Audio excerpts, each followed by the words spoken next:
Welcome friends.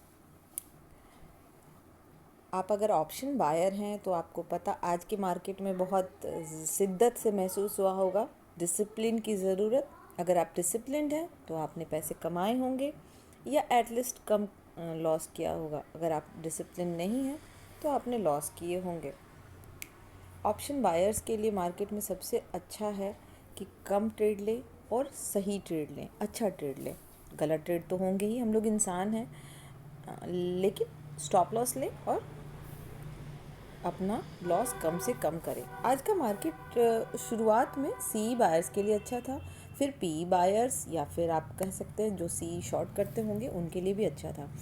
इसके बाद जो मार्केट में 11:30 के आसपास से जो यहाँ तक आपको 3 o'clock तक जो भी चीज़ें चल रही थी वो साइडवेज था पूरी तरह से।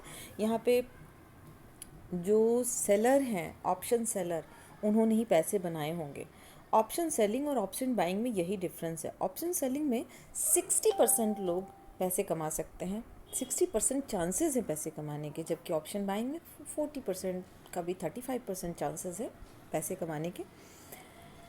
क्योंकि जब बाइंग आप करते हैं तो आपको डायरेक्शन के साथ मूवमेंट भी चाहिए, लेकिन जब आप सेलिंग करते हैं नॉन डायरेक्शनल भी कर सकते हैं, मूवमेंट अगर स्लो भी है तो आप पैसे कमाएंगे।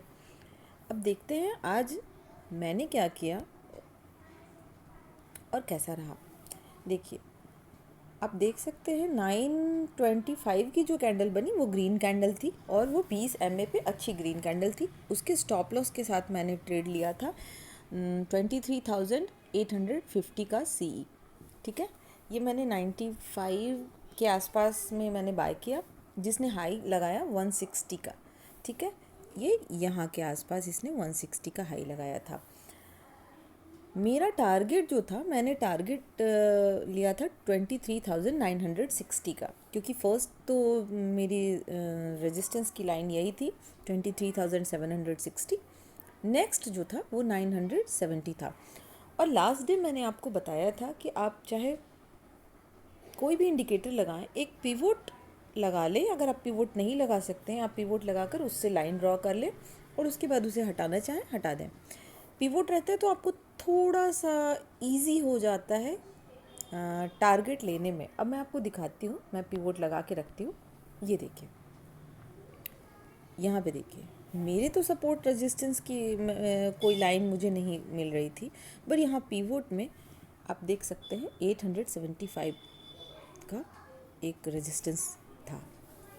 तो जब मैंने देखा ये रेजिस्टेंस से इसने बड़ी रेड कैंडल के साथ ग्रीन कैंडल को क्लोज़ किया, तो मैं यहाँ पे मैंने अपना ट्रेड बंद कर दिया। मैंने पी नहीं ट्रेड किया है, क्योंकि अभी कुछ टाइम से मार्केट ऊपर ही जा रही थी, पी में मैं कंफर्टेबल नहीं थी, तो मैंने नहीं लिया। उसके बाद मुझे कोई ख़ास आप देख रहे हैं कोई ज़्यादा मौके दिख नहीं रहे थे, क्योंकि मेरे हिसाब से मुझे कोई सही मौका नहीं दिखा। मार्केट पूरी तरह से साइडवेज था, फिर मैंने क्लोज़ कर दिया था। अब कल क्या हो सकता है उसके लिए पहले हम पहले डे का कैंडल देखते हैं। ये देखिए, डे के कैंडल जब आप लगाएंगे तो आप देखते हैं कि पिछले 6 दिनों से मार्केट ग्रीन में ही क्लोज़ कर रहा था। 6 दिनों के बाद पहली रेड कैंडल बनी है और ये थोड़ी डोजी टाइप की कैंडल है। देखिए, ऊपर से भी सेलिंग है, नीचे से भी सेलिंग है। जो विक्स हैं, विक्स का मतलब है कि सेलिंग नीचे और ऊपर दोनों तरफ से है और रेड में क्लोज़ हुआ है कैंडल। लेकिन आप देखेंगे कि ये जो क्लोजिंग है वो कल से ऊपर ही है। कल जहाँ क्लोजिंग थी वहाँ से ऊपर क्लोजिंग है।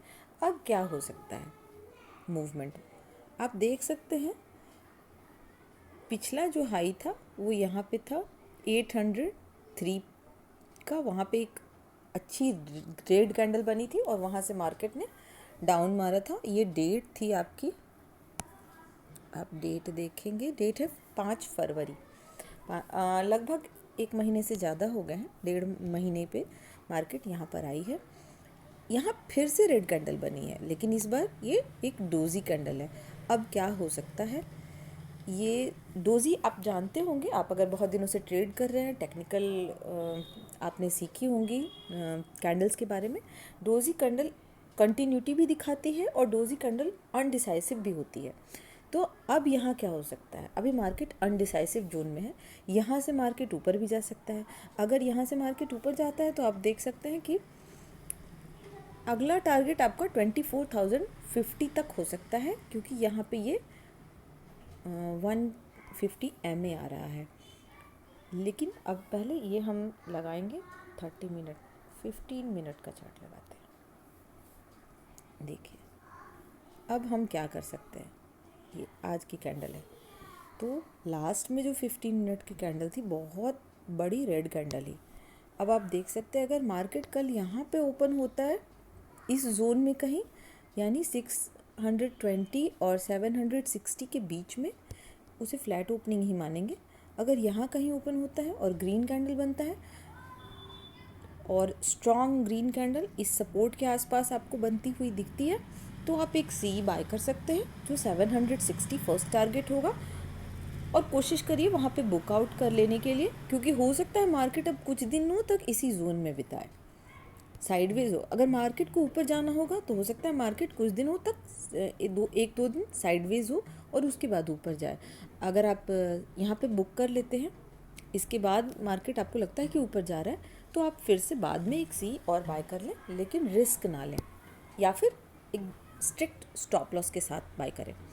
नीचे जाने के ज़्यादा चांसेस दिख रहे हैं जैसे जैसे कैंडल्स बने हैं मार्केट में अभी। ये देखिए, तो मार्केट ने ये जो सपोर्ट की लाइन थी 628 पे, उसको उसके नीचे क्लोजिंग दी है। तो मार्केट अगर ऊपर ओपन होता है तो हो सकता है ऊपर की ओर जाए।